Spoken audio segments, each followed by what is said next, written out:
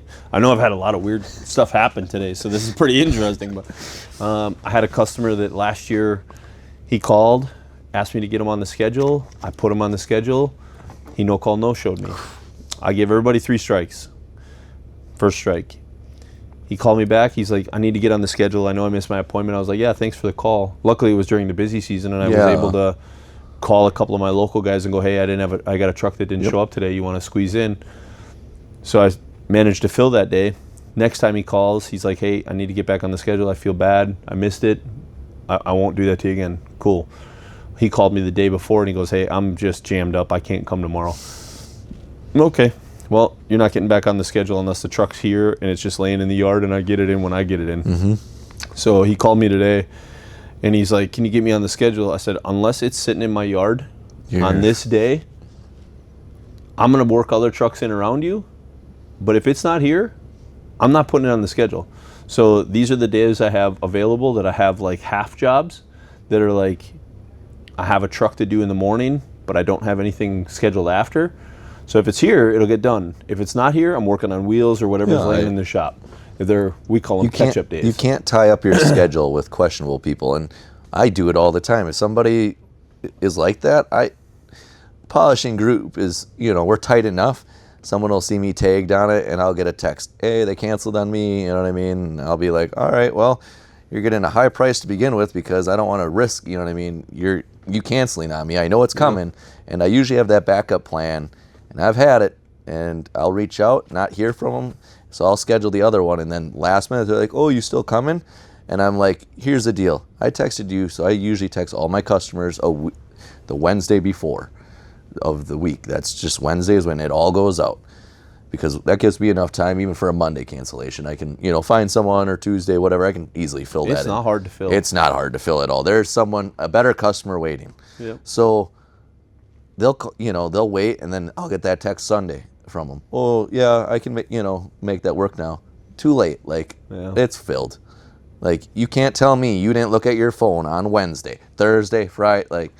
We all know. You didn't leave my message on red. Exactly. No. So, that's a great idea. I'm going to start doing that. I'm going to start implementing that. Wednesdays are good days too, because Wednesdays are kind of I never really fill a Wednesday full. I always feel it's Tuesday or Wednesday, but by Wednesday I'm sending that text out. And usually my schedule, most of my customers, even my spring customers, are like, hey, these are they'll text me a month ago, like, hey, these are my dates for the coming week, just to get it in their schedule, because they know it's coming up, but stuff like that. But I think I might have my office start doing that. Yeah, I think even QuickBooks, you can set it up to, it'll send out automatic text reminders, so you don't have to do it if you have a system. I've got office staff that can do that. I'm fortunate for that. I'm gonna ask my wife if she can do that. Just message everybody. So my biggest problem is I have everybody's phone numbers. I have 5,000 contacts in my phone. Did you put them all as customers though? Because if you don't, and then you have all these names, so at least I keep all mine. I put customer behind their names so that I can. Oh really? I usually have Casey red truck. That's Kenworth. I finally went through one day and added customer to all of mine and a location to kind of help. So at least you'll get that person, a call quick with a quick question or a quick something. But at least I have customer and maybe a location on. Oh, could I sneak you in without looking at the count? You know what I mean? So I have very few people extra labeled in my phone. I have a few people labeled as do not answer. Yes. I have a few people labeled as will cancel on you. Yeah. Or I have them labeled as the phone call will take an hour. Yes. Just so that I know. Don't pick this up right now, because when Siri reads it off to me in my earbud, I'm like, all right, do I have an hour to take with this person, or should I wait, let them text me and see if we can sort it out through text?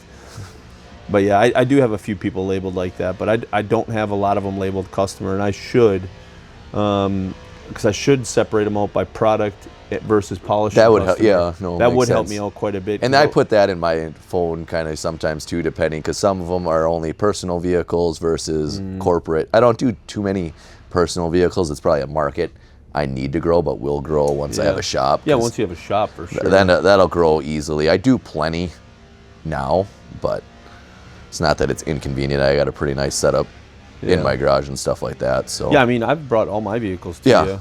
No. And it's always worked out great. I still need to get my wife's Tahoe in, but I've really been trying to get her to get rid of it. I was gonna say, I thought you were getting rid of that thing. So my daughter, like I said, she was going to get the shop truck, but we just ordered her a brand new vehicle.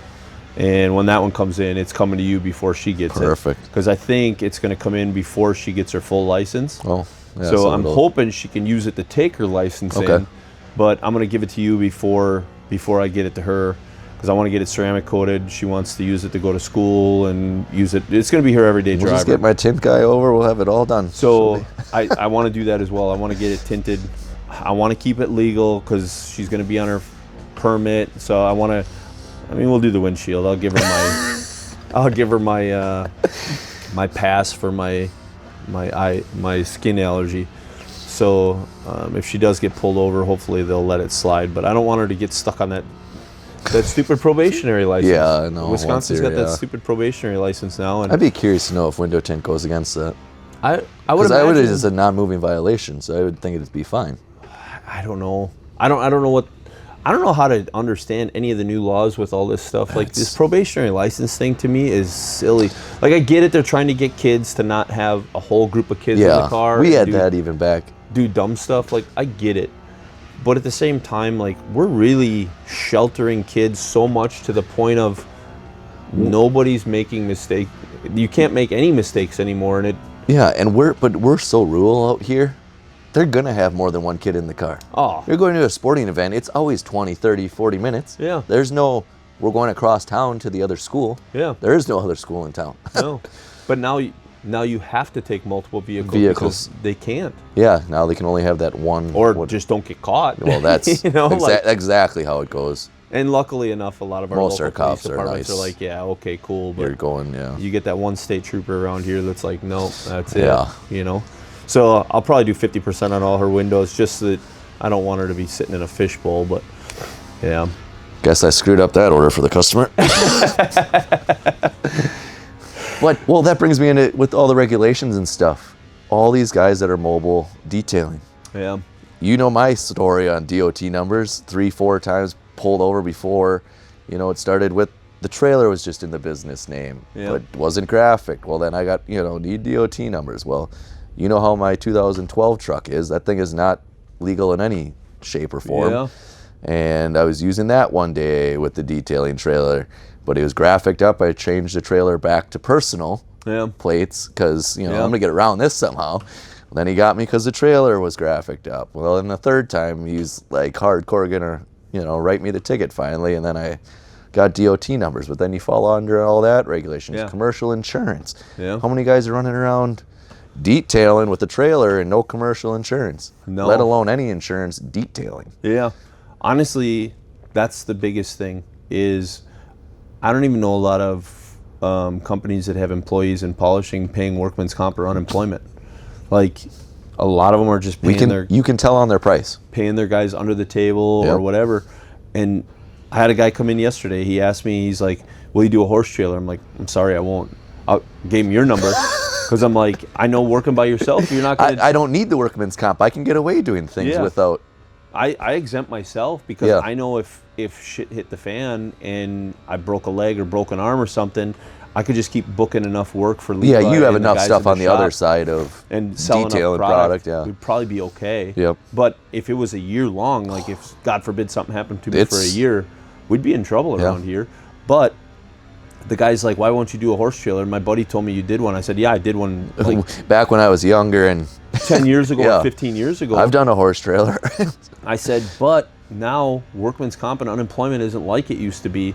And back when I did the one for his buddy, I had just subcontractors. Yeah, okay. I was paying guys $10.99. 10.99.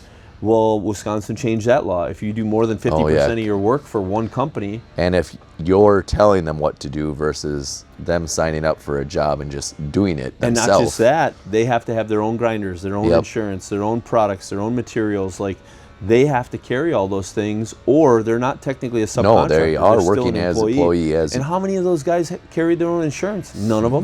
None of them. I carried insurance. Yeah. But none of my guys working for me ever carried insurance. So I was like, man. It really opens up a can of worms. When the law changed, I was like, man, I got to change things quick because of this. I can't do this. And even paying piecework, I had a kid from Florida reached out to me this week.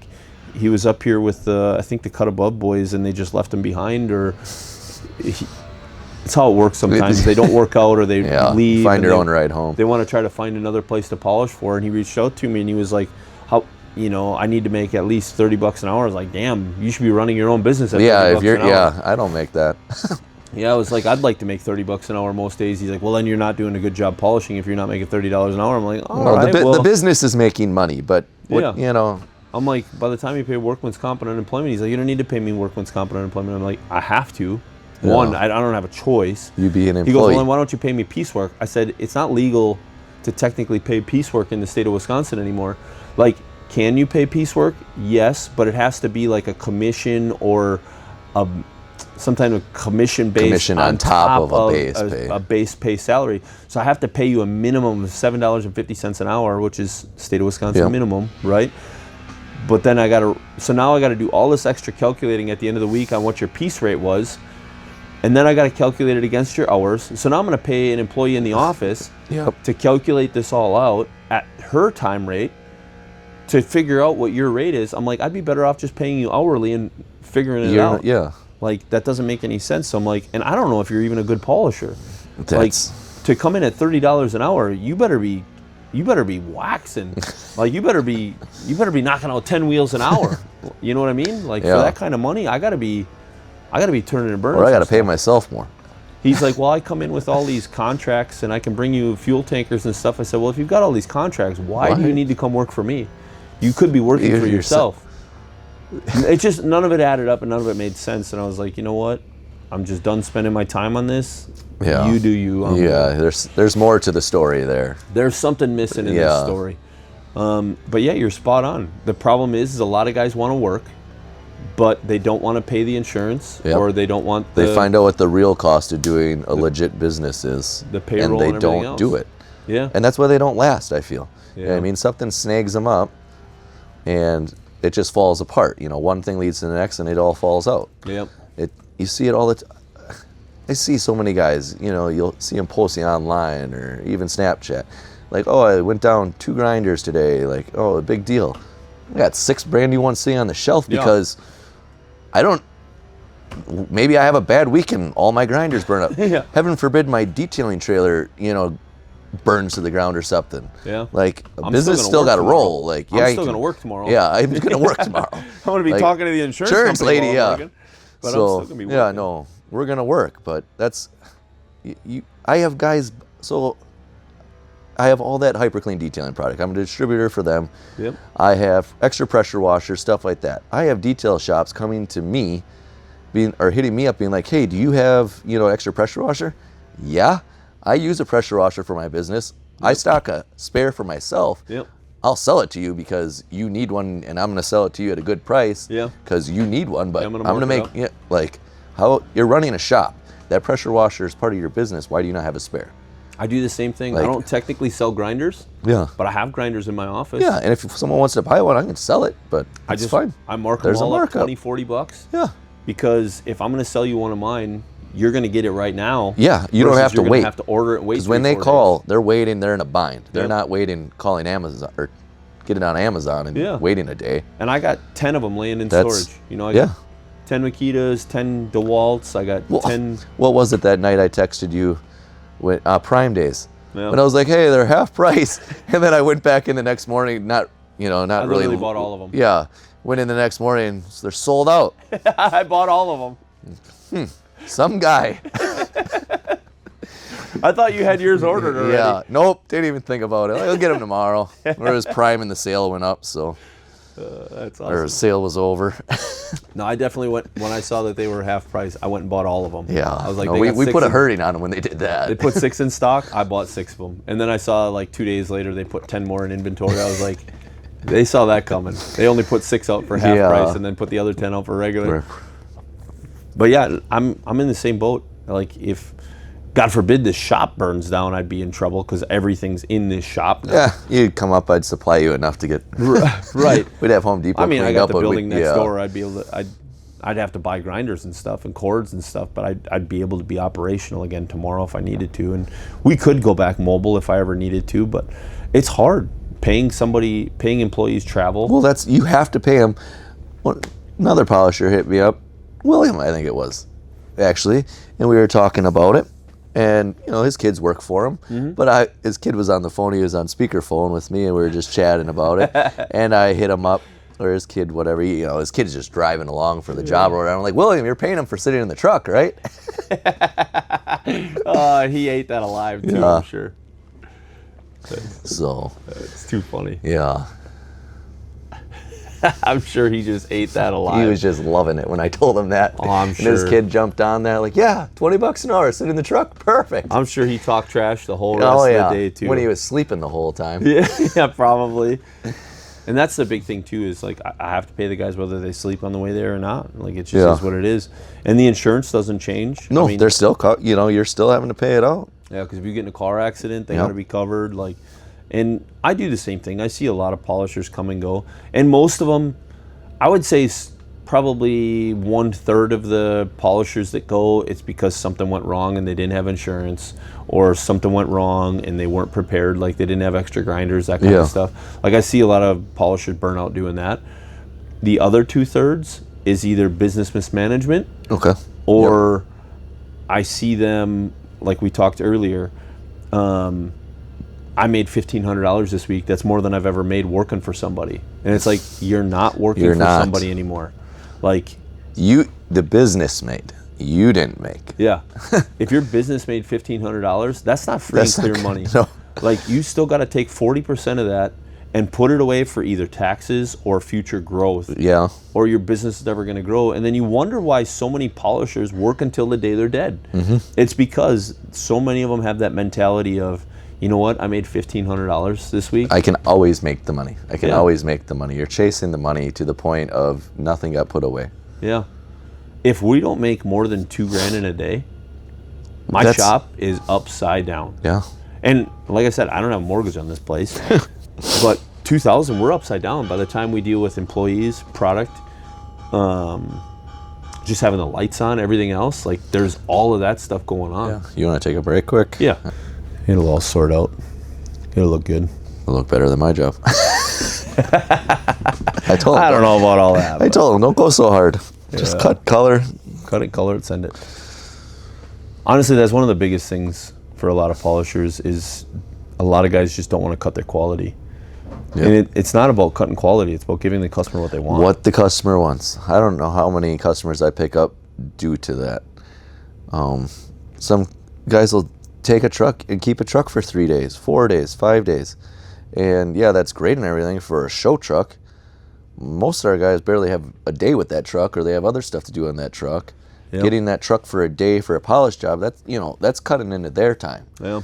So, there's only so much you can do in a day, and you have to set that level of expectations going into it. I had a truck the other day come in, 700,000 miles on, never been polished.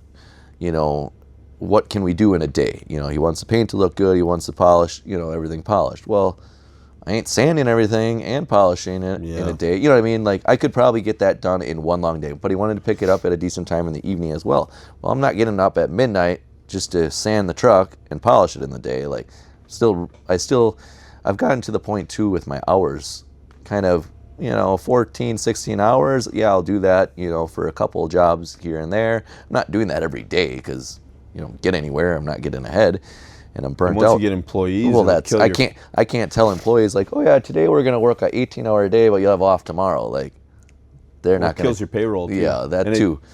I did that with employees for a long time, and it burnt guys out. We don't work weekends anymore. Well, me too. I very rarely. There's a couple customers that work weekends.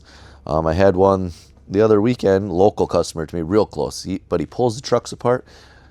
He didn't even think about it. He got a new truck in the fleet, pulled it all apart, Durabrights on it. I hit him up. I'm like, hey, these are in good shape. Like, you're too old, Durabrights. Like, well, we're not sanding these. Not stripping these, right? He's like, I didn't even think about that when I pulled them off. But, like, here's a Saturday job that he pulled them apart. Yeah. And, I feel bad for him. I'm there. Like, now, made my day shorter. I was glad to have a short day versus a long day. But, like, I gave up a Saturday. Yeah. Like, I was expecting to make big money on a Saturday, big day. So, one of those deals. So I don't do much Saturday work. I don't do Sunday work. I'll leave out with my traveling for some guys. Somewhere. If I'm going somewhere, it's 5 o'clock Sunday evening, and I'll drive through the night kind of deal. I do a lot of. I used to do that too, just because I wanted to get a good start on Monday. Well, I feel bad. I have quite a few customers that are 3-4 hours away, and I'll leave out Monday at like 7 because I can get the kids to school. You know what I mean? I feel bad that way. If I leave out earlier, well, now the wife's dealing with them already Monday, Tuesday, Wednesday, Yep. And then usually Thursday if I'm back home, because I like to work on Monday, Tuesday, Wednesday out on the road if I'm going to do road stuff, and then I'm home Wednesday or Thursday, Friday. It makes sense to kind of keep a little bit of balance and stuff like that. But that Thursday, usually I'm still leaving out at a reasonable time because I like to have a 7 a.m. start time. Like I like to say more professionalism, you know what I mean, with that 7 a.m. start time or arriving early. I get that a lot of places I go to. Like, oh, you're here already? Like, yeah. Most polishers don't start till noon. Well, I can't stand that. Or why would I want to start in the hottest part of the day? Hottest part of the day, or work till midnight, 4 a.m. No, I don't want to do that. Or so what I'm wearing today, nicer jeans or whatever, nice sweatshirt. This is how I roll up to a job. I change in my trailer into my work stuff, polish. I clean up and get back into this. I ain't getting into my pickup in polished clothes. This guy does in a white truck. white interior. Says it's so clean, but he drops it off by me. But Listen, I got a guy. He takes care of that. It's fine. But I get that a lot of places we go in, and they're like, "You're the cleanest polisher we've ever seen." Well, I don't want to be black. It's one of my problems these days, because it's been a grind the last month. I cannot get these dang things to come clean anymore. Probably should ask you, what's the secret here, grinding this out besides lava soap? But you can only do that so many days in a row. Yeah. I put lotion on every morning too, so the lotion helps seal the pores so the stuff doesn't get in and soak. I just need to go back to doing, you need a couple big paintwork jobs to get cleaned up, so they'll come to clean it up. I got a couple in the works on the schedule coming to do paint stuff, no polishing, so nice change up. It's just that spring rush, if you want to call it. Yeah. But you've been doing some interesting stuff too lately. You did some copper stuff. Oh yeah. So one of my customers has this big cheese kettle in front of his place, and in town they have some other kettles in town showing off, but he sent me a picture of it, and to me it looks like it's powder-coated copper, but he was looking a little dingy. You can acid wash it, and it's copper, so it brings it back to that nice, shiny, almost a bronze color, if you want to call it that. Yep. Well, they got this idea they needed to polish it. Well, they also know that I have this metal coating for polish oxidizing metals that we've, from one of your guys. Yep. And we've used it on a few things, tested it. Works great on some applications, others it doesn't. But the copper kettle got thrown in the mix. Polished this copper. I started DAing it, made it a little bit. Wasn't where I wanted it to be for shine, but I know how far the customer wanted to go. He swung in, he's like, I was hoping for more of the whole polish. So I called Evan, first time polishing a big copper kettle. He's like, yep, go ahead, start cutting it. So I did. And just about done, look at the radar. It's going to rain soon. Well, copper polished, if it gets rain on, well, you just start back over. Just tarnishes right back to where it was. So we got it all coated. Looks beautiful. And all I've heard is good things. It's all coated, so I am praying that thing stays looking good. It is right out there on the highway. No worse place or better place to be. I did a giant brewer's kettle one time, and it was 2 days worth of work. And even with a respirator on, I don't know what it is. Copper gets through those filters. It's everywhere. It tastes like you licked a 9-volt battery. Maybe that's what it was that day, because terrible in your sinuses. It is miserable stuff. I don't know. It's a different. Maybe it's just because it was a different smell. I just wasn't used to. But yeah, dude, that stuff. And anything you touch that surface with, it still polishes it, alcohol and stuff like that. So that kind of an issue I ran into with putting the coating on. Yep. Is you're wiping that on, so it's trying to polish the surface. Yep. And it was turning the clear coat. It was putting black residue in it, so I had to re-wipe it off quick. And I called the guy. I'm like, hey, I wiped off the coating itself. I don't know how thick the coating left, but it was getting black. And I alcohol washed it. I flashed it with a little bit of acid to try and pull out everything, and it still, anytime that coating was on the copper, the chemicals were working. So We're working on it. yeah. Yeah, it's even more porous than aluminum. It's softer. It's a very malleable and this is metal. this is a used kettle, so there was not a flat surface that wasn't beat by this stir stick that they use. So it was an interesting one. So Was that probably the most interesting thing you've ever done that was like unique, different? yeah, I'd say that was probably up there. I don't get into a bunch of crazy stuff. You get the crazy stuff. I was going to say, usually you send it here. I just I'll stick to doing your wheels, and paintwork is my specialty. You know what I mean? Like, I polish because guys know I polish.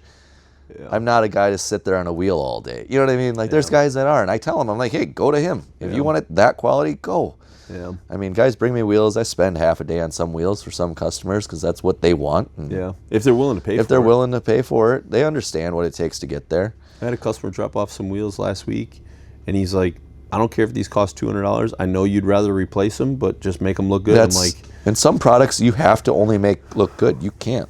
as long as you understand that this wheel's going to take me $200 to sand it and polish it, fine, but I can buy you new wheels and make them shinier for less. And he's like, I don't care. I love these wheels, and this is the ones I want. I was like, all right, well, we're going to do them. And we did, and I hated every bit of it. It sucks because you hate to be on the receiving end of that. Yep. Yeah, I wouldn't want to be paying more for something that I know is going to be less than what I did if I just bought new. You know? I had that truck 1.7 million on that I sanded tanks on it. I called the guy and said, just buy quilts for the front. I'm not sanding the fronts. Yeah. They're not going to turn out. They're so roached. They'll turn out. You won't have anything left. They will have holes in because they're pitted so bad. Yeah, one of the trucks the other day we did, customer was like, I just need you to sand the fronts. Like, I know they're going to be shiny pits, but I need you to at least knock the edges off it because it usually turns so black. And I'm like, man, I just don't know how many more times we can sand the front. Like, your tanks have... This customer's been through here for probably the last 12 years. Okay. And we've sanded maybe once every 4 years. Okay. But I'm like, your tanks are getting thin enough that, like... The front rock chip. One good hit, and you're probably going to have a leak in tank. And as I'm sanding the front of it, I can see drips coming out from behind the tank strap. And we didn't even sand the sides by the straps. We didn't do that at all. So I called him up. I'm like, hey, just a heads up. I've sanded the front of the tank. It looks great, but your tank's leaking underneath the strap. He's like, oh, no. I said, I told you. I knew it was getting to that time. So he told me he was going to go and get it, those strap chunks welded in. Yep. And I hate those so much. Like, they never. I get it. I understand why guys are doing it, but to me it looks cheesy. It's a maintenance item. And the guy's like, you know what? They just ended up rebarreling it. Yeah. They used my end caps and rebarreled it. I'm like, your end caps weren't that good either. I'm like, for the time and money invested in this whole project, for another $500, you probably could have had new ones. And that's exactly what I said. Is had you not wasted half a day dropping them off by this place, picking them back up by that place, I'm like, you could have bought new fuel tanks, but. Well, how many guys buy fenders, though? They don't want to buy the top-of-the-line fender, so they buy the lower-grade fender, and then they're like, hey, can you polish it so it looks like the top of the line? Well, yeah, I can, but it's going to cost double what that one would have cost. Yeah. They're like, when somebody brings me a raw piece of stainless, I'm like, you're not going to like this bill because it's going to cost more than that piece cost. They're like, I don't understand why it's so much more expensive. I'm like, you know why pre-polished is so much more expensive? Because it's 10 times the work than raw. And the quality of the piece already from the start. Yeah. So raw, when I'm done with it, it's going to be better than buying the pre-finish. Mm-hmm. But it's coming at a cost, like my time. And my time to me is worth something. And it's almost always more expensive for the polished part than it is for the for the part. Yeah. But it's going to be better quality when it's done. It's going to hold up better. But I get it in the paint world too. Guys will cheap out on a paint job and want me to save it. You're going to pay somebody. Yeah. Whether you pay the painter or you pay your detail guy, one way or the other, somebody's got to eat it. You know, that's just the way it goes. And I don't know. Like we were saying before the break.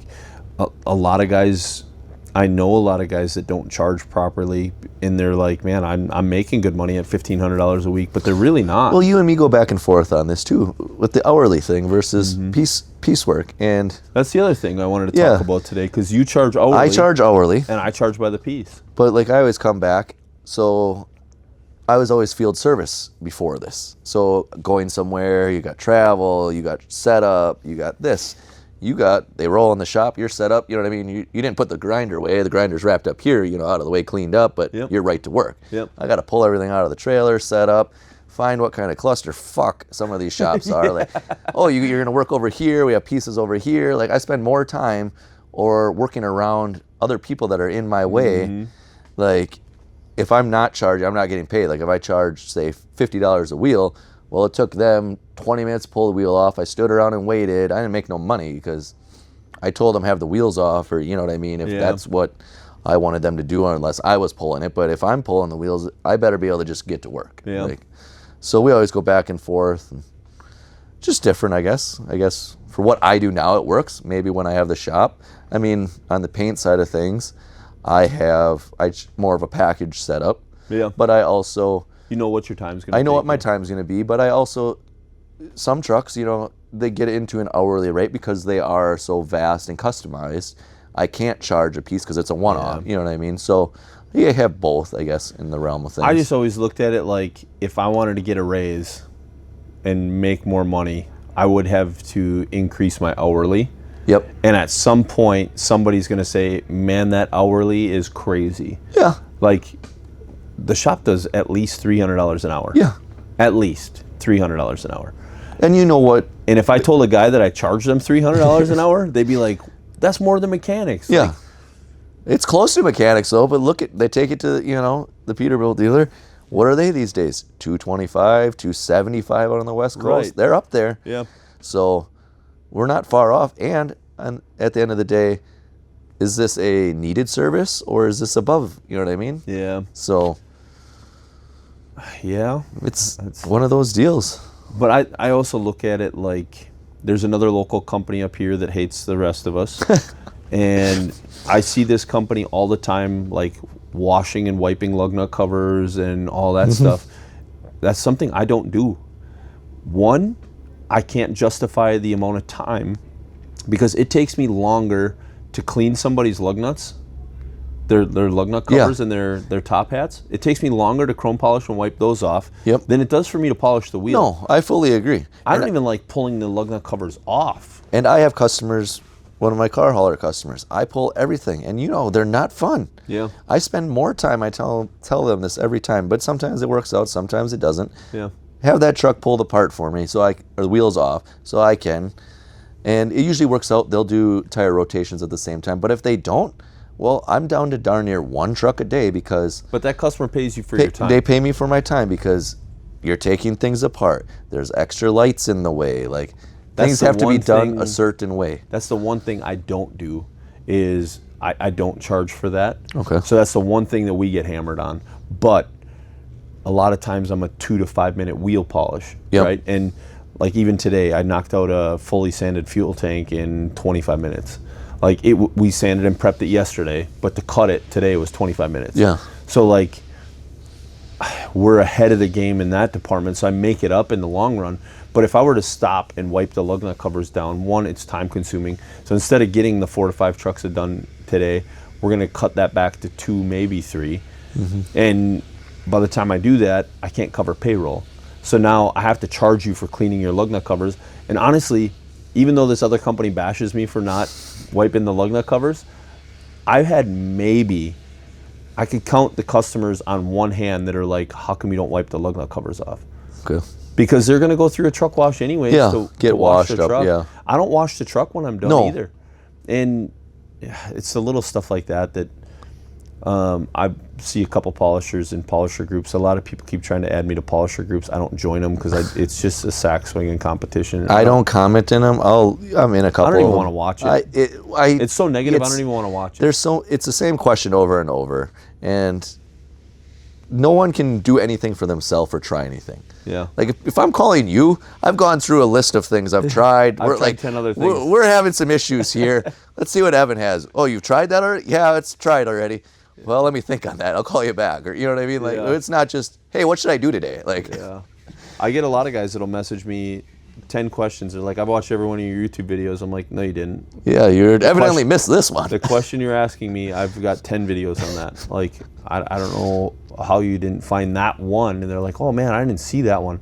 I'm like, no, you just wanted the quick answer without having to try to think of something on your own, which is fine. I get some of that too, but the lug nut cover thing just always gets me. Yeah, it's like, I've always just wiped them off because I use a little ceramic detailer or whatever. Your stuff, actually. Yeah. You quick spray, wipe them down, throw them on. Yep. But that's, I guess, my customers have kind of come to, they expect it. I had it come up last week. He's like, you gonna put all the lug nuts on, wipe them down? So, one of those things they look forward to. Tire shine them. Nope, I rarely tire shine unless I'm doing paint work. If I'm polishing, the tires need a good cleaning from rouge and everything else from it. Throwing tire shine on a half dirty tire. I see so many it's lipstick on a pig. It's putting tire shine on, and I had a kid reach out to me. This was a couple months back, and he's like, should I be charging to put tire shine on? I'm like, whoa, you've been doing free tire shine for all these years? Right there. He's like, well, it makes my job look that much better. I'm like, I get that. And this is the exact conversation I had with this kid. I said, how much product do you use when you do a truck? He goes, oh, it's about $20 in tire shine per truck. I said, okay. Now your time. How long does it take you? He's like, well, it takes me about 45 minutes because I brush them all on. I want it to look right. I was like, okay, so you have 45 minutes of your time and $20 in product. And you haven't been charging your customers anything? He's like, no, it just makes my job look better. I said, okay, what are you charging for the polish job? Well, and he told me, and his pricing wasn't that much more than mine. But now he's doing more than you. But he was doing way more than me.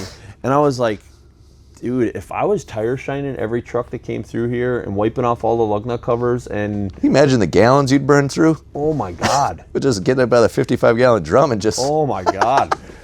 I mean, we keep 5-gallon buckets. No, I got 5-gallon buckets of it because I detail enough, so... But I was like, dude, if I didn't charge for any of that, I would be bankrupting my company. I might have ceramic coat your semi right away too while you're here, just because. Just because I wanted to make the job look better. I was like, dude, kid, you are killing yourself. And then William was here, and we were talking about his truck wash that he just set up. And he's like, do you think I should do tire shine? I said, absolutely. Yeah, you just need to charge for it. I said, Blue Beacon charges car wash for it. does. Car washes charge for it. Like, you should charge for that.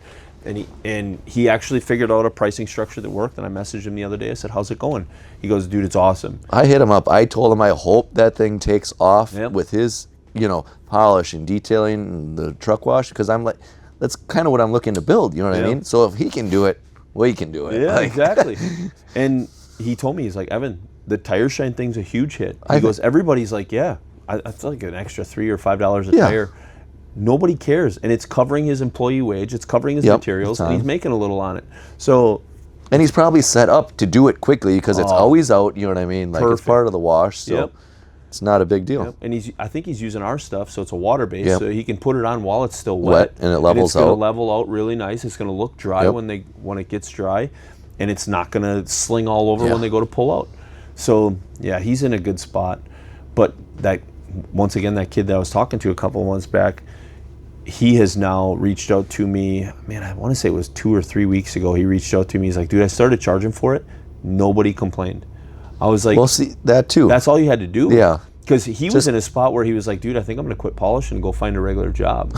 And I was like, man, I hate hearing that. If you're at that point, though, there's something wrong. Like, and honestly, it was all the little stuff that was nickel and diming him. He was doing this for free or doing that for free, and then tire shining for free, and pulling wheels off and not charging extra for pulling them off and putting them back on. And that's where I'm hourly. Like, I'll pull everything apart, you know what I mean, to do it. And I can't give them a price. Because if I give them a set price on it, well, guess what? You always run into a rusted bolt that, one bolt screws you, and well, there I sit. Like, yeah, I just charge for the hardware. Yeah. And honestly, we got a new hire in the office. Lizzie and her husband works on a farm. And I started sending her to the hardware store to go You have get a parts. hardware store here. I have my trailer here. Yeah. The nearest hardware store is 30 minutes away. If not, well, now I'm black, dirty. Like, and even she said to me, she's like, why don't you have a hardware bin here? Well, I'm surprised. So, like, I stock I never thought about I stock a couple random, like the nuts for the back of the Peterbilt emblem. I stock those. Some step box hardware, stuff like that. Yeah. Because I don't have time to run. Like, I'll throw 1 or 2 in here. Yeah. Like, if I snap off the 4 or 6 on the bottom, well, then we're going to have a little discussion on a price here. Like, you can go get me a box. So she called the company. Guy was here 2 days later. Yep. Set us up with a bolt bin. Yep. Now we've got the ones that are common to break, the ones for the rear steps so we can get at the backs of the tanks. The ones on the bottom side of the boxes that like to bust the nutserts out. Always. So now I have the nutsert tool. I have the bolts that go in the nutsert, and I have all the rest of the stuff that needs to go in it. And that stuff takes you to that next level. Where people that just polish, you know what I mean, making the weekend money, we'll call it, you know what I mean, quick, easy money, or an actual business. Like you can handle that situation that presents itself. And I try not to unbolt stuff, but like those DPF boxes, we always pull them off. There's stuff you have to do it right. Hand blending that front it takes more time than just popping it off and doing it right. The steps on the back of the tank, I rarely ever pull those off unless the customer's particular. Yeah, I and I'm usually like, don't, because you know they weren't taken off, and then those the paint wants to come with it. And those half 13 bolts that hold them in the back, they're always rusted tight because ain't nobody ever pulled those steps off. So a lot of times Levi and I are in there freaking grinding them off when they got to come off like that, or there's no way to prop a wrench up against anything, so you're gonna bust your knuckle on something. And I would have never made it as a mechanic. I'd have been bled out in a corner somewhere. Right there, polishing between lug nuts. You know what I mean? For guys that don't want their wheels pulled, I'm like, I won't do it. I'm not going to sit there every day and do this. You know what I mean? Like, and I've got a really good group of customers that don't mind it. No, I that's just why take I two tell fingers, wrap the wax pad around it that I use, the cotton applicator, and just. But I don't want to do that every day. Like, I've got employees for that, and I say that jokingly. But I actually have guys that they don't mind doing it every day. And they're efficient at it and they're good at it. Yep. So that stuff never becomes an issue for me. No. But I had a guy message me on my TikTok yesterday. He's like, I can't believe, like, you do great work, so I'm not talking trash. If you want it done, I'm pulling the wheel. That's the way. And I'm like, honestly, for me to pull a wheel off, it's going to take me as long to pull the wheel off as it does for me to do the wheel. Yeah. Like for you guys, with somebody chasing behind me to hand polish. Yeah, you have that coming up behind. I'm 3 minutes a wheel to cut a drive wheel and 2.5 minutes to cut a steer wheel. And the guy behind me, he's going to spend 2.5 minutes hand polishing the stuff I can't get at. I don't count that time because he's working with me. Okay. So it's so efficient to not pull the wheel off for us than it would be. Pulling the wheel off just slows us down. Mm-hmm.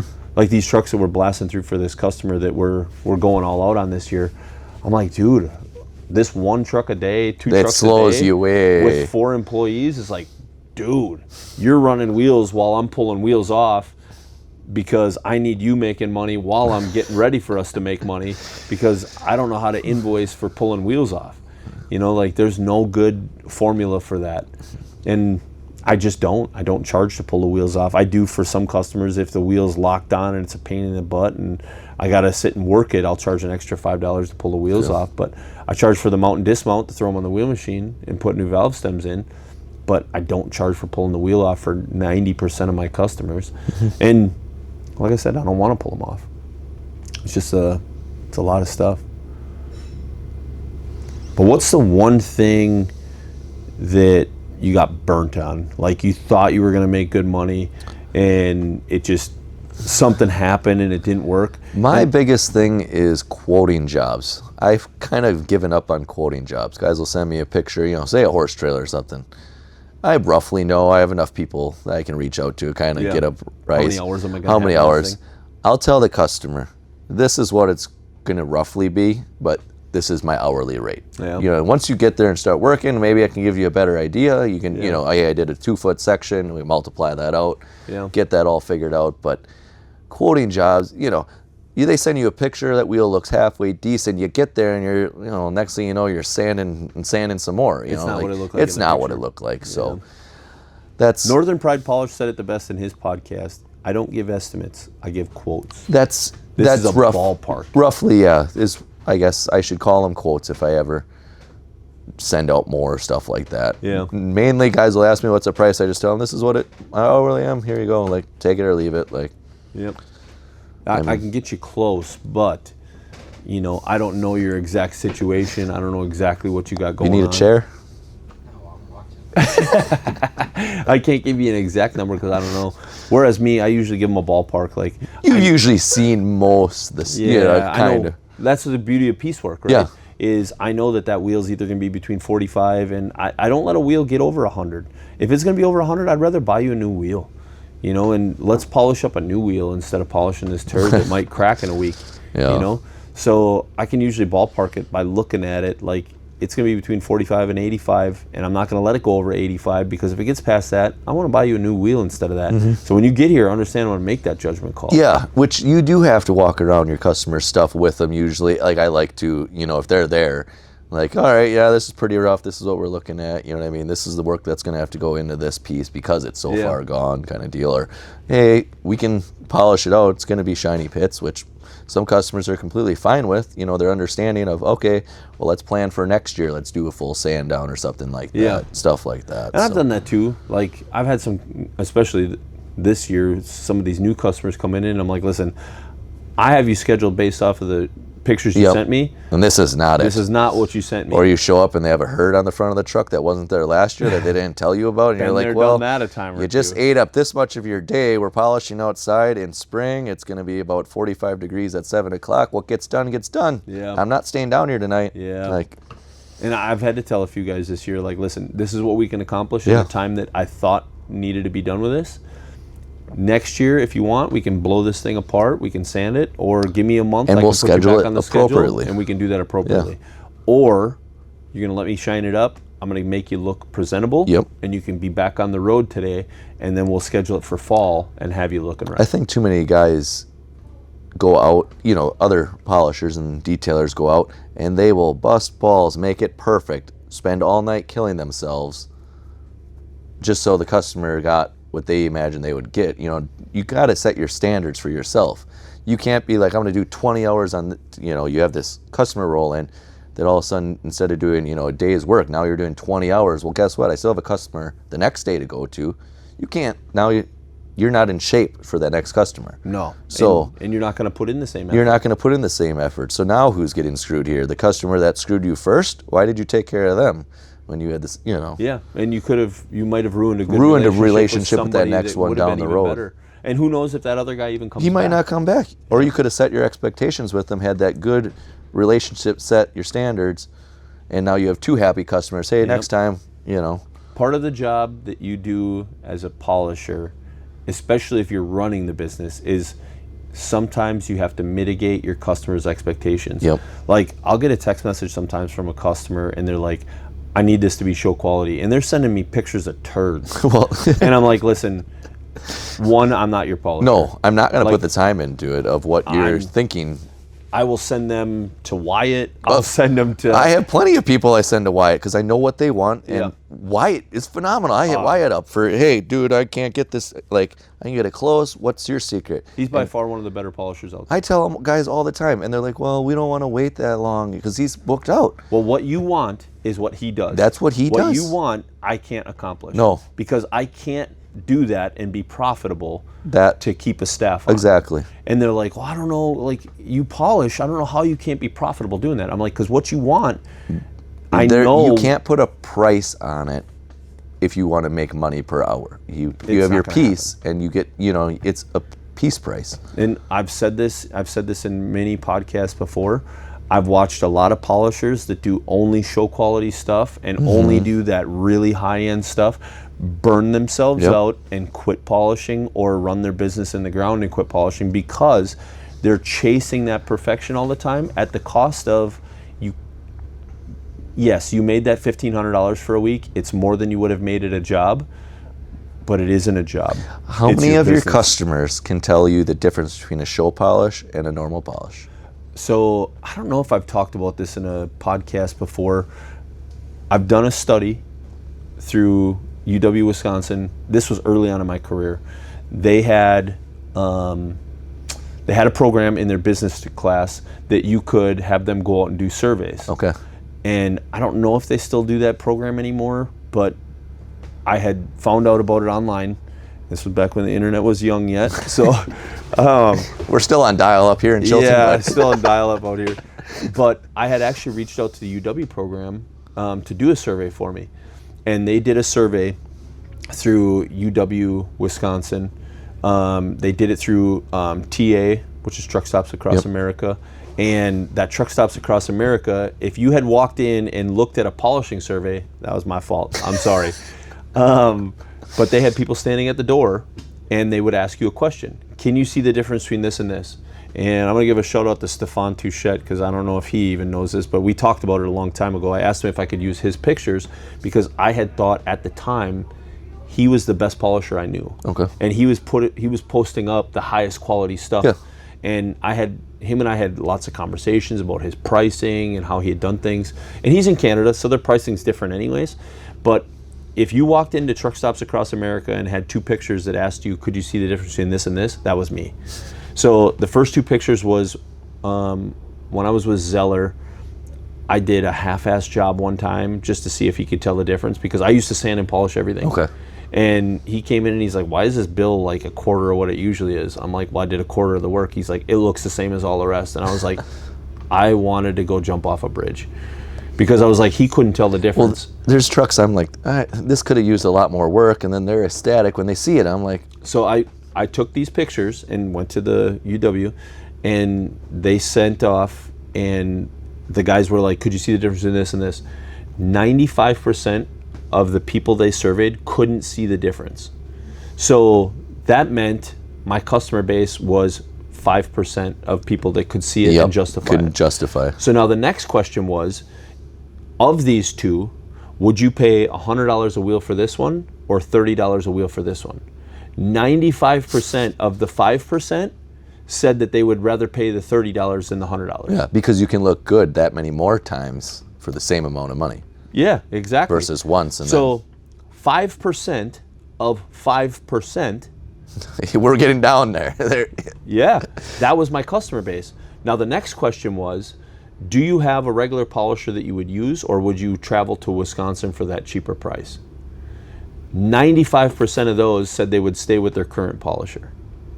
So 5% of 5% of 5%. That number's getting small. We're real small here, yeah. Less than one. Yeah. So now the last question was, what was the last question? There was one more question that I asked, and it was 5% again. Okay. So it had taken the entire population of truckers in the United States, 5%, 5% of that 5%, yeah. 5% of that 5%, and 5% of that 5%. And I had calculated it out on trucks that drove through the United States at the time, and it was like 50 customers. Well, yeah. Now, I have to find those 50 You have to find customers them and actually get them here. and get them to pay that money. Yeah. And honestly, a lot of times when it comes down to it, you hand a guy a bill for $100 a wheel, and some guys are like, yeah, no. No, they're not your customer. Even when they're a show customer. Yep. It's not the price they want to pay. So it's like, I have to find those 50 people that are willing to pay that price, and now I need that truck for a week That's, yeah. to spend that kind of time on it. And then they're still not happy with the bill. Oh, that's what the last question was. If that job took 7 days of downtime, Yep. would you shut your truck down for 7 days to allow that polisher to do that? And it was 5%. So it was 5% of 5% of 5% of 5%. And yeah, it turned out to be 50 customers. And I said, I understand how some of these big guys, and I won't name drop some of them, that spend a week on a truck. Yeah. They've found those 50 They have truckers them, that are willing but they're to spend a charging week. 10 grand. And they're charging 6 to 10 grand. You know, they've found their customer that'll spend that kind of time and money. And yeah, there's only a couple of them out there. They're not everywhere. And how many of those guys have you seen spend that kind of money with a polisher and then call you after to maintain it? To maintain it, yeah. It's usually we redid a truck, we'll do it once. Yep. And then they're gone. Yep. Well, now we got, Joe Blow down the road that... And I hate that for these guys that are really, really good, because... It's not a repeatable customer base. And if it is, it's going to wait a couple of years. Yeah, it's not going to get year every after year. No, unfortunately. And it's like, not you gonna still be have twice to a year. do, the ones... in the detailing world, like, I have a 1-year ceramic coating. It's a wash clay ceramic coat. Yep. Make the paint shiny. Yep. Make it easy to clean, or the rain even cleans it. Going through the car wash makes it look good. Yep. Well, that customer is more than happy. That's what I asked the customer, what do you see in your paint? And they're like, oh, I just want it to be shiny. They don't see the swirls, the scratches. The fish eyes. All that. They don't see that. So there's no reason for me to put in a day of polishing the paint Yep. to perfection. Yep. They don't care about that. They're going to rub up against their car. Yep. And here's the other thing: 75% of the customers in the first 3 years, they're getting a new vehicle. Yeah. So, but then there's my other customers. What good does a 10-year coating do if you're only going to have a 3? What lasts 10 years? It don't. Why did? But I understand. There's Yeah. so you see it, all this marketing gimmicks of we have a 7-year coating, we have a 10-year coating, we have a lifetime coating, What is that mileage based on? right there. So What like is the washing like based I have a 5-year coating. I tell my guys, even in the semi world, it's not a 5-year. It's a mileage based coating. It should last 5 years on a consumer based vehicle, That taken sits in care a of. garage. A garage, Yep. Ford, maybe. What's a consumer put on in a year? 10, 15,000 Yeah. a year? On We'll a say on that. busy for somebody. So, 15,000 is a lot of miles. I for tell somebody. my semi guys, 2 years, then let's look at putting a new coating on. We don't necessarily need to go in and rebuff this thing. You probably are going to want to, because once we buff it this first time, you're going to see what it How much gets nicer it is, nicer it is. So I'll go in and buff it. That second time we won't have to go as extensive. I can do a buff the whole thing and coat it in a day. Yeah. So get them set up on more of a maintenance cycle, and them understanding, nothing's permanent around here. There's nothing. Something's going to wear. Yeah. So, but you have to charge accordingly for all that. But yeah. I can't be sticking a weekend on a semi doing paint correction that's going back out on the road. Like, What was the original question? I think taking it back to.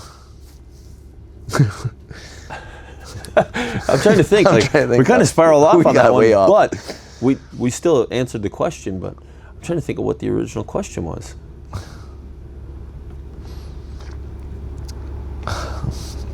Rewind. Yeah, I was gonna say I don't even remember, to be honest. We kind of spiraled out on I that think it one, was but- going with the piecework. If you're going for perfection in the piecework, Oh yeah, perfection if piece. you start taking so long on it, but you can't keep your hourly chasing perfection, because your bill will be through. Yeah, and honestly, there's very few times that I charge hourly. Yeah. But there's times where I have Yeah, to. you get into projects. And every time I get into something hourly, I'm like, I just dread it, because I know the shop can do $300 an hour every hour. No, and you don't want to be charging. I guess your shop's doing that, but like one person on a project, I guess, what are they? So each employee, let's use Levi for an example. I have to make $100 an hour off of him. Okay. Whether he's on straight time or overtime, Yep. I have to be making $100 an hour. On overtime, I don't make as much. No, you're of course, losing. But on regular hourly, I make enough to cover workman's comp, unemployment. So on average, my employees in the shop with workman's comp and unemployment are $60 an hour. Okay. On straight pay. Yep. So as soon as they get to overtime, that goes to 90. Okay. So if I'm not making 100, Yeah, you're don't cutting make any- your $10 you're making. I at don't that make rate. anything Yeah. unless I'm working in the shop. Okay. Right? So Ty and I actually had this conversation the other day, because he's like, I want to come in on a Saturday for some overtime. I said, that's great. If you're going to be running the wheel machine, you have to get at least 3 wheels To an hour make it, done yeah. in order to make that money back. And he's like, 3 wheels an hour, that's easy. I'm like, that sounds easy. You but got to when- stay at it from punched in to punched out, when like you're it here averages by out. yourself, you got There's to a- do that from punch in to punch out, because if you're not averaging 3 an hour, I'm losing money on you. Yeah, being and I don't need you here and at that point. That's fine for like a week or two to help you out if that's helping you out, but I'm not going to eat it every week to help you out when it's hurting me and You my hire family. and I'll come. Yeah, right. One wheel, Right. 8 hours. I've had employees here in the past that did milk it, and they had 1 wheel an hour, and I'm like, that wheel that you did, I have to charge $120 for. Because that's what it By the costs time I for pay the all material, everything. I still got to make Yeah. that $100 off of you, and I only made $10 an hour off of you working a Saturday. It's not worth No. leaving the lights on. No. Like, I can't pay the lights and the electric for that. It just doesn't make any sense. So, yeah, it sucks when I have to go hourly, because I need to make at least that. And it's hard to put that on a bill to a customer. And once again, I'm very fortunate. I've got great customers that understand, like, we're not a traditional shop. We're not a California. All of our guys are on the books. Everything's legal. We're paying our taxes. We're paying, like, I can't even take cash, really. No. Yeah. I couldn't tell you the last time I took cash. Like, Because where do you put it? I have You put bills it in that the- need to be paid. The you put it bank, in- the bank is going to see it. Yeah, like, you put it in the bank. that's tracked right It there. all gets yeah. tracked instantaneous. So, like, when guys are like, man, I'd pay you cash. Like, where am I going to put it? Am I safe at home? I still have to pay the bill at the end of the day. Yeah. Like, I have employees I gotta Mortgage pay, or I got a mortgage or my car or whatever. it's all got tracked. Yeah, guys don't realize that cash is good till you need to actually report it, or if you want to go buy a house, land. Yep. And they need to see that. It's like I went and bought that car last year, and I think I put $10,000 down on it, and I took it in cash, and I was dreading it because I'm like, Now there's a record of. I have to claim this 10 grand cash, and then they send you the letter saying Yep. that they turned it in or they whatever. turned Yeah. it into the government. And I'm like, yep, that better be on my taxes, and it is. Yeah, I mean, it's all. I put it all on my taxes anyways because like it's all tracked through QuickBooks. You know, everything's. There's no way to hide anything. No. Not when you're a legit business. The cash is nice to have laying around so you can look at it, but at the end of the day, you Wife, may as well put it wife in. probably spends it before you get it. I spend it. That's the problem. My wife, she's the more frugal one of the two for sure. I'm the one with the spending issue. She's usually the one that's a lot more fiscally responsible. But yeah, at the end of the day, it's like, would you rather have the money in the bank or money at home? Either way, The bills got to get paid. the bills got to get paid. So it'd be nice to have the cash and be able to still. There's some things like. If I didn't have to do QuickBooks, pay taxes, wow, what do you think we could do? Oh man, if I didn't have to pay taxes, I'd be retired. I look at what I've paid in taxes. You wouldn't be retired. I know your taste of things. I'd still be polishing, yeah, but I'd have a Lambo in the back there somewhere. Yeah, in the backyard, parked in the grass. Be parked in the grass, yeah. But no, seriously, if I didn't have to pay taxes, I could probably retire. I could have retired on what I paid the government in taxes. It's bad. I know what I paid last year in taxes, and last year in taxes was enough to fund 3 more employees. I know. Well, I take that back. I could have funded 6 more employees last year with what I paid in taxes. You got hit that way. Yeah, because I didn't have enough to write off last year. I could have funded 6 more employees. Levi could be driving a Lambo, shop truck. Yeah, Levi'd be driving around in a Lambo. He'd have his polishing gear in the front boot instead of the back. That was great. Pulling a trailer, yeah. A little motorcycle trailer full of polishing gear and a generator. That'd be funny. But yeah, seriously, it's unbelievable. And yeah, I try not to charge hourly. Like I know about ballpark. Like even when somebody asks me about polishing a trailer rail, I'm like, a Mac. If you buy a new Mac trailer rail, my first polish is gonna be $3,000. Sometimes we get it done in a day. Sometimes it takes 2 days, but I'm gonna charge $3,000 because I know you're gonna bring it back. Yep. And I'm gonna get the touch-up work. And now when I go to touch it up, like Voight's trailer, Yep. when we go to touch it up, it's gonna be $750 because I know we can get that thing. Pulling the wheels off is the longest time. Once we get the wheels off, we're gonna be able to knock that trailer out in 3-4 hours. And that's why I told him, like, hey, just take it by Evan. He put 3-4 guys on it, be done. I don't want to sit here all week. Yeah, we'll be done in 3-4 hours to touch up that trailer. Yeah. Like it'll be done in 3 or 4 hours. Both side rails completely done 3-4 hours. We're just moving from one to the other. I'm cutting. Levi's doing secondary cut. I'm still driving to his house. Trevor will be doing the orbital, following behind us, and Ty will be white wheeling. I mean, it'll go. It's literally as fast as you can roll from one end to the other. It's not that long when you got a good system. But yeah, I couldn't charge hourly because could you justify $750? And if I were to charge hourly, it would cost more. Yeah. With with them bringing it here and all that Yeah. stuff like that. No, it makes sense for the situation. Yep. But I do understand why you do it. Like, it makes sense. I just always, like I said, I always just look at it. But that's like, even going back to like when I was working field service wise. If somebody like when I worked on generators, shop price was different. You know what I mean? They had it. It was quoted work in the shop. This is what it is. But hourly if you were out in the field because there's all these variables out there. So yeah, it makes sense. 100% it makes sense. Just for me, like I said, piecework's just always. Hey, you're making money. The business is still standing, so it's working out. Yeah, and I just always figured out like if I had to use X amount of sheets of sandpaper, like I did my study for years. Yeah, you had to figure out where. You know what I mean? If you were losing money, we wouldn't be here. I'd have to dig for them to find them, but I have Excel spreadsheets of, what I spent for 3 years. Yep. I allocated the amount of funds to each truck. So like if I started a new buff, that truck got allocated to that. So many guys don't know what they go through or keep track of. One of the first questions I asked somebody when what they're are like, what are your hourly, burning through, you know what I mean, your Yep. cost per hour and stuff like that. Guys don't know. when guys tell me that they're thinking about quitting because they're not making any money, I'm like, well, how much are you spending in materials on a truck? Everybody's always like, I don't know. I just grabbed a couple buffs and a couple bars. Like 20, 40, 60, 80, 100, 150 gone. Like, yeah. Like that kid with the tire shine. Same thing. Yep. I'm like, what are you spending per truck? He's like, I honestly don't know. I'm like, you should calculate it sometime and then figure out how much of that money, that $1,500 that you made for the week that you thought was good money, take your materials out of that and then look at your funds at the end of the week. He's like, yeah, but I use that money to buy the materials. I'm like, yes. So you still need to subtract. when you go to work for somebody, do you buy materials? No. That's why your paycheck reflects that. Yeah. So that's why I say like $1,500 isn't good money if you're working for yourself. No. Like it's not even close. Is it more than you made working at a job? It better be. Yes. It is. It looks like it is. If you took tax, materials, insurance, doing it right, yeah. tax, materials, and insurance out, you would have been better off working for somebody else. And I've said this a number of times. I calculated it one year when I was working 7 days a week before I had kids. My wife was working, I think she was a CNA at that time, and she was working a second job. And I was like, well, she's working 2 jobs. I may as well just work long days. She's long not hours. home. Yeah.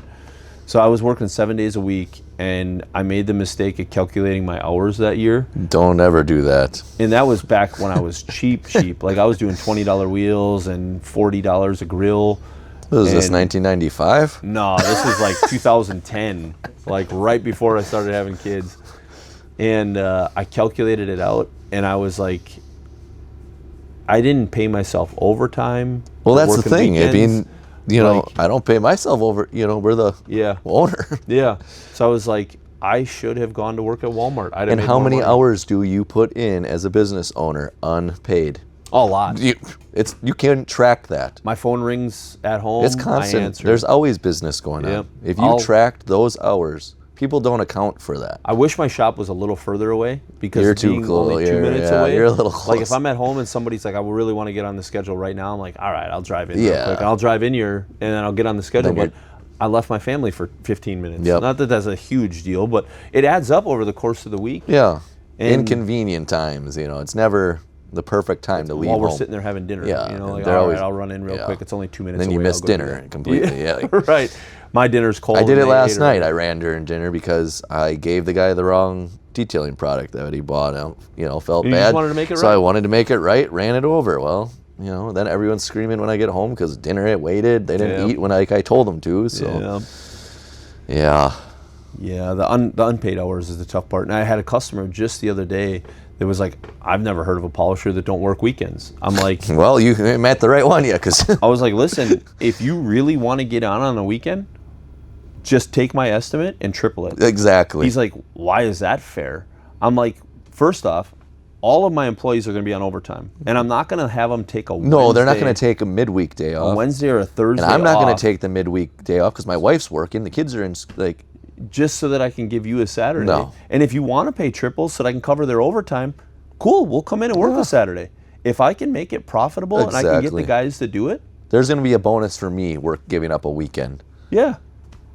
Like if I'm gonna have my guys working overtime, I need to be profitable. I'm not gonna come in and work a Saturday to donate my salary so that I can pay them overtime. Like that makes no sense. So many guys get in a bind. That's why, right there. Yeah. And a lot of guys don't calculate that and they don't think about that stuff. And for me, like, I guess I didn't think about it when I was younger either. Well, if I was younger, I didn't have a wife, kids, stuff to do on the weekends. Like I can, all right, well, as long as the job's done by 8 o'clock at night, I can go out with the boys after. Like that was different. Yeah. But now that I have a life, like I'm not working till midnight every night. And I will sometimes. There's days I will, but not. I'm not doing that day in, day out just because. Yeah, I'm not doing it just for the sake of doing it. Like, I burnt myself out to the point of I wanted to quit at one point in time too, because I was like, man, I'm working stupid hours and I don't have the money laying in a bank account. Well, it doesn't just multiply. No. It doesn't multiply like that. No, because the more you work, the more you're going to spend, whether it's in fuel going somewhere or hotel rooms or whatever. It all adds up sooner or later. And when I bought this shop is when I really hunkered down and looked at the numbers. And I was like, all right, I want to have employees because I want to build this thing into an actual place. Yep. And we worked a lot of weekends, and I was like, no matter how many weekends we worked, I never felt like I got ahead. You weren't getting, I noticed that. That's why I gave up weekends. And there's, like I said, there's one or two that get scheduled on a weekend, and it's just because it just works out. They're buddies, stuff like that. Way. Yeah, it's a great customer. So, yeah. And Nelson, we still do Nelson on the weekend. Probably half the time it's not even work going on. We're hanging out. Right. And Nelson, we do those 50 trucks in 5 days. We'll go in on a Saturday because we want to get his fleet done, and I want to help him out. But he pays us accordingly. Well, he does, and he takes care of you. And the only polisher he knows is Evan. He's got another polisher right up the street. Far closer than you. And they've asked him to do work, and he's like, Evan's taking good care of me. Why would I go anywhere else? Yeah. Like, he comes here, prices accordingly. Yep. Like, he gives us what we ask for. We're good. And it's worked out really well. And it's stuff like that that keeps us going. And that means more than anything, stuff like that. But I've looked at it, like I said, you work all them Saturdays, and like I told Ty the other day, if you don't get at least 3 wheels an hour done, and even at 3 wheels an hour, I'm only making... You're not getting rich off of it. I'm only making $15 in the shop off of him, but he's making his hourly rate. Yep. So I'm not making anything on my end really, other than keeping the lights on. Yeah, you're not getting ahead. You're getting it, making money, but not substantial. No, it's not enough to fill my salary. It's not to put anything extra towards my salary. It's not enough to force him to come in on the weekend to get 3 wheels done. Yeah, it's giving him helping the extra, him out. That's what I said. It helps him out, which I'm cool with. Yep. I'll help out my employees any day of the week. He'll help you out if you're not an employee. That's true. I will. He's a good guy.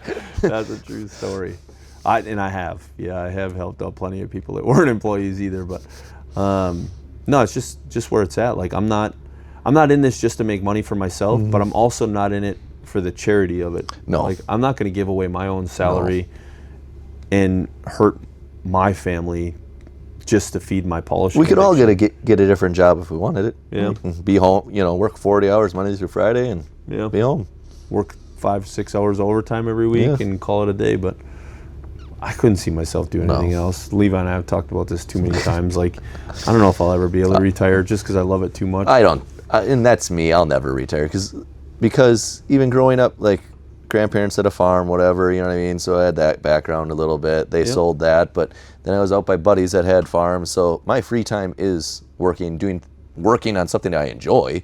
Yeah. I always say going out by Wheezy Brother Farms up there was, my little getaway. I always tell the wife now that I have my own business, well, now I need to put a week in there that I can go help them because that is vacation to me. Yeah. But haven't done that the last couple of years, so just been too busy, but yeah. Maybe that'll change. And most of my vacations too, I usually try to find something to do just because I get bored easy. Yeah, I'm not going to sit around for... Like, if I was a kid, they'd call it ADHD. It just isn't. The wife's making me go to Mexico coming up for a 10-year anniversary, and I'm like, I don't know what I'm going to do for 10 days. I usually try to find a polisher I can hang out with for a day. As stupid as that sounds, my wife's not going to like it, but we might have to do something. My wife's gotten used to it. I'm mobile, so I could drive there. I don't know if I'd drive to Mexico anymore, but yeah, you could for sure. But now that you've gotten comfortable in your business, what's the best piece of advice you could give a new polisher that's just getting in or is struggling and having that moment for themselves? What's that best piece of advice that you could give them? I guess be a respectable person. Have a clean image, professional. That goes a lot further. That'll carry, have good people around you. That'll take you, if you get in a situation, that'll kind of get you through that situation.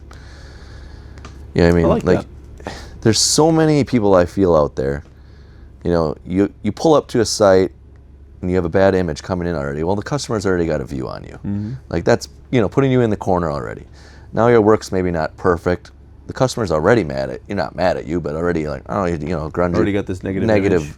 You know what I mean? So you could work through, if you come up well put together, okay, this didn't turn out as great, but obviously maybe the guy's having an off day that did the work because he, is put together. He must be doing, something right. Stuff like that. I think that really can help take a lot of stress away. You show up and you're already struggling, you know what I mean? It's late start, everything. Yeah. Kind of just, you're in the corner. That's a great piece of advice. So, and I've never said this on film before, but I get asked a lot, and I've said it to people personally quite a bit. Everybody's always like, what's with the white? Like, why a white truck? Why a white interior? Why do you wear white shirts? Like, why white? My mentality always was exactly what you just said. When I pull up and everything's white and it's clean, and everybody's like, this guy can manage to keep his stuff clean when he's a polisher, knowing how black you're going to get, and his shirt's not black and everything else is clean. Like, if he's willing to keep his stuff that clean and wear white, what does that mean for what he's going to do for you? Well, what do our customers are calling us? Detail, polish. Yep. They notice this stuff. Yep. Friday night last week, got home, it was 9 o'clock, and truck was smoked with bugs and stuff because I went along Winnebago. And told the wife, well, I'm washing it. She's like, it's 9 o'clock at night. I'm out there with Milwaukee Go sticks washing the truck and trailer. But guess what? I had a customer on Saturday. Yep. I'm clean. Yeah. Like, the last thing I ever wanted was something dirty sitting in my own no, yard. that won't happen. I don't care if it's going to rain tomorrow. That thing will be clean. It'll still be clean after the rain. Like, Yep. no, I got home from Josh Gentry's wedding, and we had taken the new car, and that thing braked us like nobody's business. And I said to the boys, I'm like, we got to clean these wheels. Like, I'm going to take an hour this morning to just pull it's my gotta be own done. It personal can't be car sitting in out front and wash it, because it's not going to sit out front here like that. And he's like, why? It's going to rain. I'm like, I don't care if it rains this afternoon. Yeah. That brake dust is coming off because I'm not going to have dirty wheels sitting in my own parking lot here. As much as I hate washing and detailing my own stuff, I still don't want that image sitting out in my yard. And even the boys, when they're here, I'm like, if you're here, we're going to wash the cars at least once every other week. I'd like you to hit a car wash once in a while if you need to, like whatever. Just, I don't want you looking like trash in the parking lot. And they're like, but it doesn't matter. I'm like, it does matter. They see that. Your customers walk around, hang out, like, oh, this is what's working on my truck. You know what I mean? Like, no, they're detail-minded people. They're not here because they're just getting a polished job. Yeah, and I'm really fortunate. I've got a great crew that they all kind of have that same mentality. Even Levi, like, he shaves up, dresses nice when we go to shows. Like, he makes sure he represents us well. Now that Ty's back, I bought him one of our jerseys. I custom ordered him a jersey so that when he's probably going to end up going to a couple shows with us this year. He'll be at Atlanta for sure. Okay. But I'm going to try to get him to Pigeon Forge to try to get him some parking experience before we get to Atlanta, because I don't want to just throw him to the wolves in Atlanta. Oh, come on, it's easy. It is, but I don't want to burn him out. I don't want to burn him out either. So. Yeah, a little planning goes into it all. Yeah, so if I get him used to it a little bit before we go that route, it'll be a lot better spot. But I want him to dress and look presentable. Yeah, you have to. He does too when he's on the road. Yeah, you got to set the standard. Yep. But that's actually a really good piece of advice. I don't think anybody's said that one yet. Well, it's, you know how my trailer is. You know, there's lights here, there's lights there. Like, I roll in. Like, it's... honestly, the next time I build a trailer, I'm going to have you build it for me, because the way you set yours up is so convenient. Honestly, I'd like to have you back sometime just to do once your trailer's complete, I want to have you bring it down here and we'll do a walkthrough so we can put it on the YouTube channel to show people how you've set it up, because the way you set your trailer up is just, those heater setups, that's the way to go, especially if you're going to have your trailer sitting out in the winter. Well, that's another thing I deal with, you know what I mean? That thing all winter. Yeah, it blows my mind every year at Louisville when you're there and I see the heater kick on and it's hard mounted inside and it's vented out through the wall. Like, it's just done right. So I think we should do a walkthrough on your trailer to show people how to set their stuff up properly, because it would help a lot of guys. Yeah, no, I think so. A lot of guys would. I even have Southern guys, Oklahoma guys, putting heaters in their trailer now. They don't know real. They don't know real cold, but it gets to that 40 degrees. They like it a little warmer. They found out. For 40 degrees, they like that heater. Yeah. For us, we're still like, this ain't too bad. Well, you know, some cold. Well, you know, you get these cold mornings up here. You had to turn it on. So. Yeah, that's awesome. No, that's a great piece of advice. I hope somebody that listened all the way to the end of this is definitely gonna find that helpful. And I think quite a few guys will. Just take a step back. What does the customer see? Even if you had a shop base, you know, what do they walk into? Mm-hmm. Clutter all over the floor, you know. I always say, when a plumber comes in my house and he's dressed nice, I don't babysit him. Dress nice van. You don't have to have a brand new van. A well taken care of van. Yep. They open the door. Tools aren't scattered around. Like, tools are organized. I'm not going to babysit him. No. But if somebody pulls up in a ratty ass car and They're your plumber? got his crack hanging out, I'm like, I'm going to sit and watch this guy. Yeah. And as a polisher, I don't want somebody sitting there watching me. I'd rather you go sit in my break room. They might and do watch awesome TV. work, but they've already put that out there. Yep. Without them even opening their mouth, saying a word, or doing any work. Spot on. So That's a spot on way to start, and that's a great piece of advice. yeah, you don't need the best of the best. Just clean image. You don't gotta have your Sunday blues on. You could come in and just be presentable, and a lot of polishers around here got that image of they slept in their van last night and didn't shower. And I hate that because we put in the work to be put together. Yeah. We're not just another polisher. Yeah. And I don't get that too much very often, but I used to get it a lot. Yeah. Back in the day, that's all everybody around here knew. Was just a polisher, yeah. No, they know. I've set myself up for it, so I know I'm not, in that level. Took a lot of years to get past that, though. Yeah. That is for sure.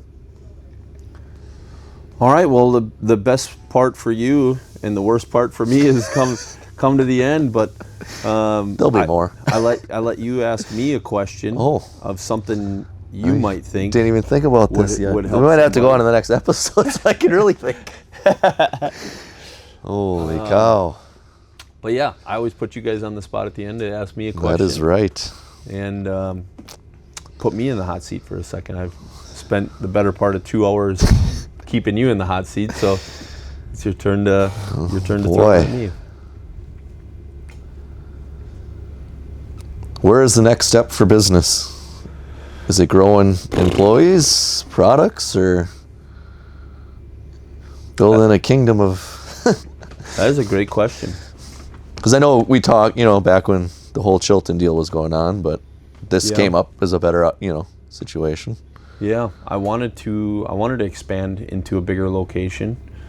COVID kind of killed that. Yeah. I took a $2.5 million building that I had all architect out and turned it into a $6 million building, and a $60,000 a month mortgage wasn't worth it to me. I didn't see the light at the end of the tunnel at $60,000 a month. Mm-hmm. At $25,000 a month, I could cash flow it and figure it out, because we were going to add a truck wash to it. And here in Chilton, it could use a truck wash. I mean, we got 2 car washes in town that do really well, but we also have a lot of industrial traffic through here. But it just didn't end up working, and I don't foresee prices ever coming back down to a reasonable price. So I think that's kind of out of my realm. We renovated the other building a few years back and added the product. Product is doing really well. I think we're at, I don't want to give an exact number, but we're a couple million in inventory. I know you were growing that big. We can ship our product out same day. Like Which is huge in today's world. If you put your order in today, we can ship it out today, which is fairly unheard of in the polishing industry. If you call me and tell me you need something overnighted, I don't like doing it because there's no guarantee on overnights anymore, but we can. We renovated the back building this last winter, fall and winter, to move our t-shirt printing operation back there, and that's been growing fairly well. You're finally going to have AC for Levi working sweating away? Yeah, I just got to get the electrician here to connect the AC. We got AC in the shop now, so we'll have cool. He tells me we should be able to turn it into an ice skating rink in here, so we should be good there. I'd really like to build a mobile crew, but I haven't found the right platform to be able to do that. Yeah, it's like bringing somebody in-house to do that is, as you've seen, where I'm at. Yeah, even subbing workouts sometimes it's very, very difficult to do that, and to bring it in-house is even more difficult. I don't know what the next move is for me, and I don't want to say I've kind of been struggling with it. But I've kind of been at a standstill, kind of in a holding pattern, and mentally it's been tough on me because I've always had you've always been. I've always had like what my working next goal somewhere, was, yeah. you know, like what my next move was. But currently I don't really have a next move other than I'm actively looking for somebody that wants to grow with the business, and I want to bring my social media in-house. Okay. Like, I'd like to do more at show advertising. I'd like to do more in the shop advertising. Like last summer, my daughter, my youngest, Lacey, she was in here filming every day. Yep. And there is something that could be filmed every single day in the shop. Yeah, people will watch it. Whether it's just trucks rolling in and rolling out. I'd really like to scale my YouTube and my social media. Like, my Instagram is performing really well. My TikTok doesn't do all that well, but I don't know what makes TikTok click. Like, That's such, like, you are so well versed. You say you're not, but you are so well versed in that whole media thing where I'm like, here's media, here's me, and we're just gonna stay far away. Like, I'm not gonna give it the time of day. Like, and some guys are so good at, you know, documenting this, getting videos, time lapses. Yeah, if I could keep up on my YouTube could pay an employee's salary. Wow. Like, I just can't keep enough time dedicated to it. For me, it's the time in the seat for editing the videos, and Fifey and I have talked about this quite a bit. It's the editing time. Like, it's not about going out and getting the footage. Like, I can set a camera and a tripod and catch footage all day long, but now I have to go home and cut down the part that's interesting, and then I got to do a voiceover and talk about it, you know, so that people understand what's going on. Like, there's so many different little things that needs to happen. So I actively would like, I'm trying to find a kid straight out of high school that wants to build a social media brand and, like I said, just grow with the business. Whether it starts off as a 20-hour-a-week job and turns into a 40-hour, honestly, I think it's a 40-hour-a-week job right out the gate. Yeah, but you can't just throw them. Right. And I got to figure out how to allocate the funds for it, too. Like, if my YouTube channel was just straight popping every day right now and it was enough to pay their salary every week, cool. I could hire in a 40-hour-a-week employee and just have that filter through. The money would just wash hands. Yeah. But it's not there right now. Like, it does enough to help me out in my mortgage and stuff, but at the end of the day, it's not enough to do that. So I think my next move is to do that. I don't know how much more we could grow our inventory. There's not really a ton more products I would want to add to my product line. Just start copying, you know, gets messy. Yeah, like, I know too many other companies that make the same product and just put a different label on it. And honestly, we're going to be dropping a couple items here real soon just because I've found better options. Okay. Like our degreaser, actually I think it's off the website already. Our standard degreaser, we've eliminated that completely because our Orange Supreme is a far more superior product. Yeah, was working. And for the people that were using degreaser on their interior, APC actually works better than degreaser on their interior anyways. It shouldn't be as touchy as interiors are these days. So my APC does a better job on the interior. My Orange Supreme degreaser does better job degreasing anyways. So we eliminated the standard degreaser, which was a lower seller anyways, but we just realized that two of our other products they can we buy already something had, that you already have. So. We're already doing a better job, and the few customers that were buying the regular degreaser, I'd rather filter them to the product that's going to work better for them anyways. So I'm not saying we're reducing inventory, we're just eliminating a couple of the products that are remedial, right? They're already covered by something else that would work just as well, if not better. So I don't foresee us growing the product line anymore. I'll continuously grow the apparel. Like that to me makes sense. Yeah, that's always new stuff coming and going. Yeah, it just makes sense. But yeah, I think the only thing really left for me to grow is the social media, or to keep the social media alive, really. I don't know if you're going to have a racing team coming up or what. We sponsor enough racing teams? No, well, at the BMW, you know. I was just looking today. If you look at my computer, I actually want to go to race school. Like, I've always wanted to do race school. Yeah. And I've been a decent racer. Like, I enjoy, like, when we go to some of the shows, I will go to some of the racetracks locally and rent a go-kart or rent a car to go. Yeah, K1. Yeah, I've enjoyed myself doing that. I've got a K1 certified license. I held a certified top lap time at one location for almost a year. Yeah, so I've enjoyed it. Yeah. And a couple of the race teams I sponsor, they're like, dude, you just need to get out to a race. I'm like, I know, but I'm afraid if I do, I'm going to get the bug. And then I'm going to want to do some more of that, so I just don't. But, yeah, I don't foresee a race team in my future. Like, I enjoy polishing too much. Racing takes up too much time. But, yeah, that puts me at a standstill because I'm kind of doing everything I want to do right now. Yeah. Well, running the national championship, I've got that. I'm also running a bunch of other truck shows and helping orchestrate a bunch of other shows. So I'm enjoying that. I have been focusing more on family and that kind of stuff. With my daughters are getting older, and been trying to enjoy that. And now they're coming along to some of the shows. My oldest, she's gonna want to start her own business at some point in time. So I would imagine some of my next goals are going to be like family. Yeah, no, goals. outside of this one, but working the This next, one's still yeah. No, this one will stay. Yes, it'll but, still fund yeah. some of the other stuff. Like I got a feeling it's going to end up helping my daughter Mm-hmm. start her business.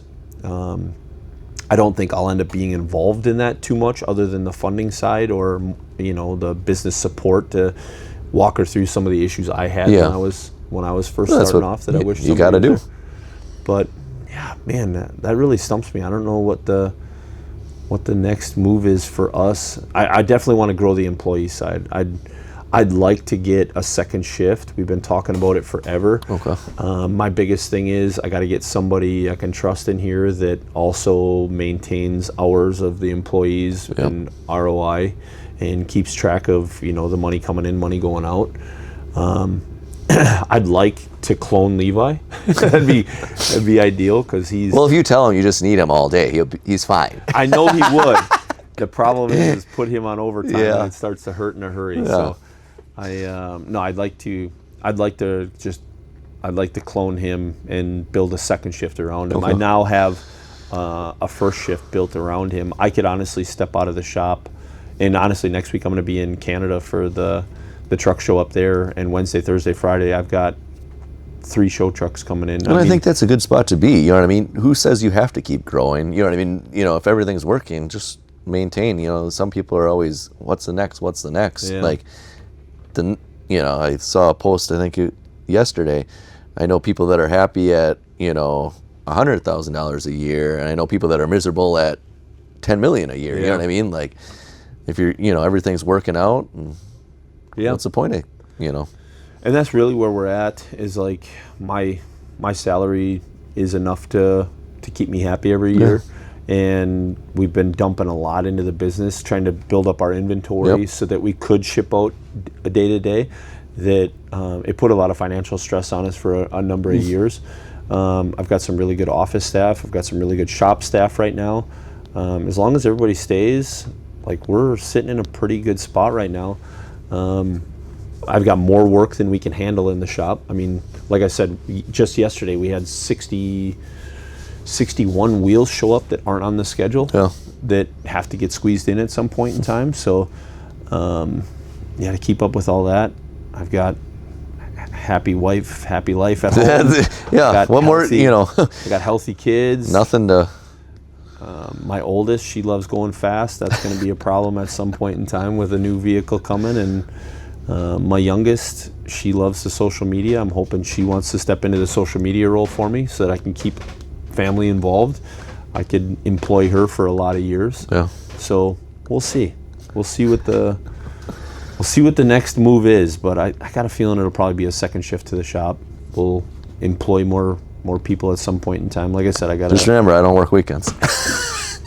I don't need a weekend crew. I need a second shift crew because I got guys that get done running local. I got to go coach soccer and hockey, so no, I'm good. I get guys that get done working local. Yeah, I know, like that 3, you could 4 get a lot. That would like to come in at like 5 to 11. And it's like, man, I don't want to do that day. Yeah, I need that second shift to do that. Yeah. So I've kind of been putting off some second shift work. I just don't know if it's enough second shift work yet to build another crew around it. So I'm trying to just build my first shift crew that I can step out of it completely.